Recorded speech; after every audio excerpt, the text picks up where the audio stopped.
అదే RTV app వార్తల్ని క్షణాల్లో చదివే అవకాశం ఉంటుంది. ఒక న్యూస్ పేపర్, ఒక టెలివిజన్ ఛానల్ మీ చేతుల్లో ఎప్పుడూ ఉంటాయి. కొత్తపేట నియోజకవర్గంలో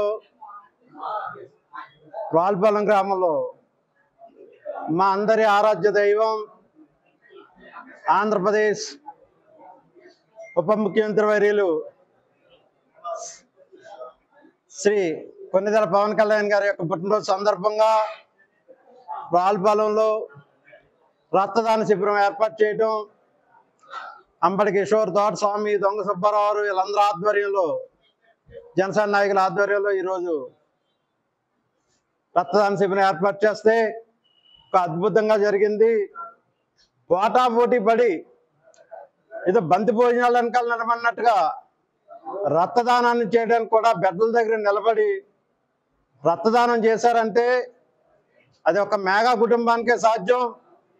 పవన్ కళ్యాణ్ గారి యొక్క స్ఫూర్తి సాధ్యం అని చెప్పాలా. ఇంకా అద్భుతంగా రక్తదానం చేస్తూ సేవా కార్యక్రమాలు కూడా ఈరోజు బ్లైండ్ స్కూల్లో, అనాథాశ్రయాల్లో, హాస్పిటల్స్లో ఫ్రూట్స్ అవి పంచిపెట్టడం, నిత్యావసర వస్తువులు ఇస్తడం, అన్నదానం చేయటం, అనేక కార్యక్రమాలు ఈరోజు నియోజకవర్గంలో జరుగుతూ ఉన్నాయి. పవన్ కళ్యాణ్ గారు ఎప్పుడు కూడా చెప్తూ ఉంటారు, సేవా స్ఫూర్తితోటే వెళ్ళాలి, మనం అనవసరంగా దేనికి వెళ్ళొద్దని చెప్పి.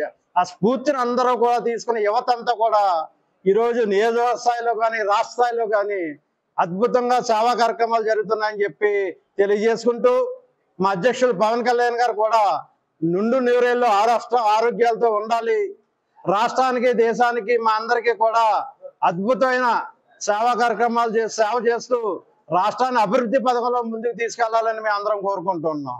జై జనసేన. తెలుగులో న్యూస్ కి ఫాస్టెస్ట్ యాప్ ఇప్పుడు టోటల్లీ న్యూ అవతార్ లో జస్ట్ 5 సెకండ్స్ లో కంప్లీట్ న్యూస్. సోషల్ మీడియాలో ట్రెండ్స్ కి one stop solution. Live TV app voice search option తో ఇప్పుడే డౌన్లోడ్ చేయండి లేదా అప్డేట్ అయిపోండి. యాప్ లింక్ డిస్క్రిప్షన్ లో ఉంది.